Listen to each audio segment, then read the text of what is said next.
Welcome to the Slop Farm. Enjoy the video. You start by confirming prerequisites.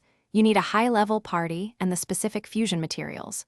Once done, open the Velvet Room and choose Normal or Advanced Fusion, as only way requires precise inputs.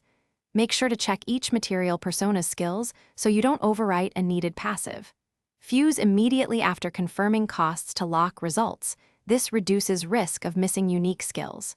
If cost is high, sell spare gear first and keep a save before finalizing fusion choices. Next, construct Ambergris with intent. Pick a base persona whose resistances and HP match your role. Once selected, inherit skills that cover buffs, debuffs, and healing so Ambergris becomes versatile.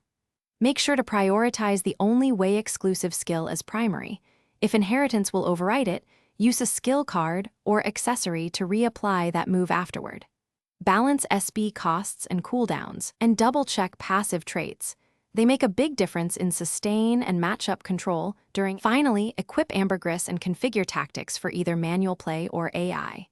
You should test in a low-risk dungeon to confirm SB drain, skill timing, and elemental effectiveness. This tells you if adjustments are needed. Once satisfied, integrate Ambergris into longer runs and monitor its durability.